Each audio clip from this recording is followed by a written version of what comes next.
know who your seller is? Did you have a chance to check the title when you took a listing? In my escrow tip number 10, Who's My Seller? We gave you an example, or actually two examples, of sellers who decided to change their interest in their ownership as they entered into a transaction.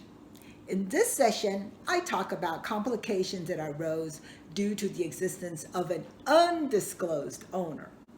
So here's the scoop. The real estate agent did not run a full check on who owned the property when he took the listing, relying instead on the known owner to provide the information. When the offer concluded and the escrow was opened, we found out that there was one more owner who had not been taken into account in the paperwork. It seems that some years ago, two of the owners got married and transferred their ownership from single to husband and wife. But these two were not the only owners. There was a third person who was listed on the original deed in which the three people came into title. And this third party was not mentioned in the last ownership transfer deed, but it did not lessen his interest.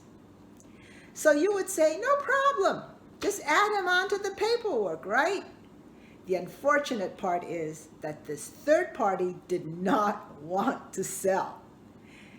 Yeah, for various reasons, one of which was that he felt the sales price was too low.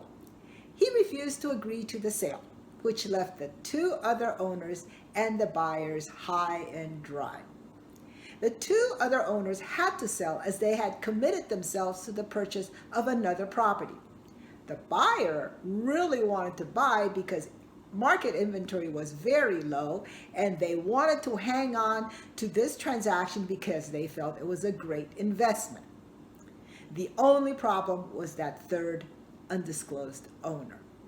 After weeks of negotiating with the third owner, the agreement was reached in which everyone contributed some money towards his net proceeds so that he would go along with the sale.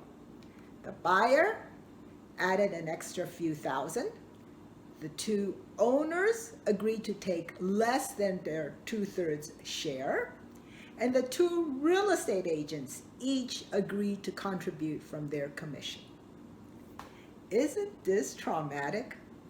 I can't even hazard a guess why the other two owners did not disclose to the listing agent the existence of a partner when they signed the listing.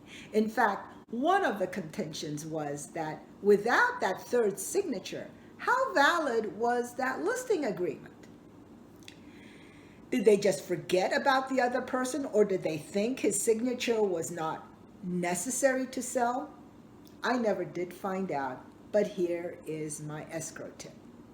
For real estate agents who are taking a listing, I am sure that most of you get a property profile to make sure you have the owner's names and some basic property information. But it does not disclose the whole picture. So it might be a good idea to get a preliminary title report search started so that it will bring light to any discrepancies and other ownership issues, and those can be worked out right from the start. It will also help the escrow officer. This is Juliana too. Thank you for watching. Subscribe to my channel as I am always watching out for new tips to bring to you.